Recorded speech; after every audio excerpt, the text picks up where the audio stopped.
ወዳጆቼ ሆይ እንደ አንድ ክርስቲያን ዕለት ዕለት ራሳችንን ልንጠይቅ የሚገባንን ጥያቄ ልጠይቃችሁ።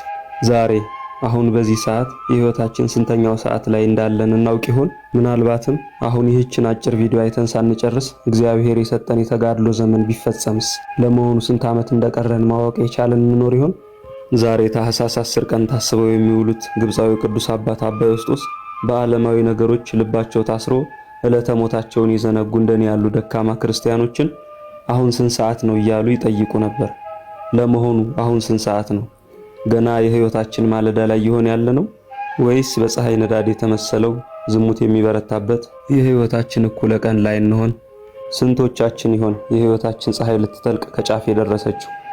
የአርምሞና የትዕግስት አባት አባ ዮስጦስ ዝምታቸውን እየሰበሩ ለክርስቲያኖች ይናገሩ የነበሩት ይህንኑ ነበር። እኒህ ቅዱስ አባት እግዚአብሔር የተሰወረውን የማወቅ ጸጋን ሰጥቷቸው ለብዙዎች በንስሐ ወደ እግዚአብሔር መመለስ ምክንያት ሆነውና መልካሙን ገድል ተጋድለው በዛሬዋ በታኅሳስ 10 ቀን በክብር አርፈዋል።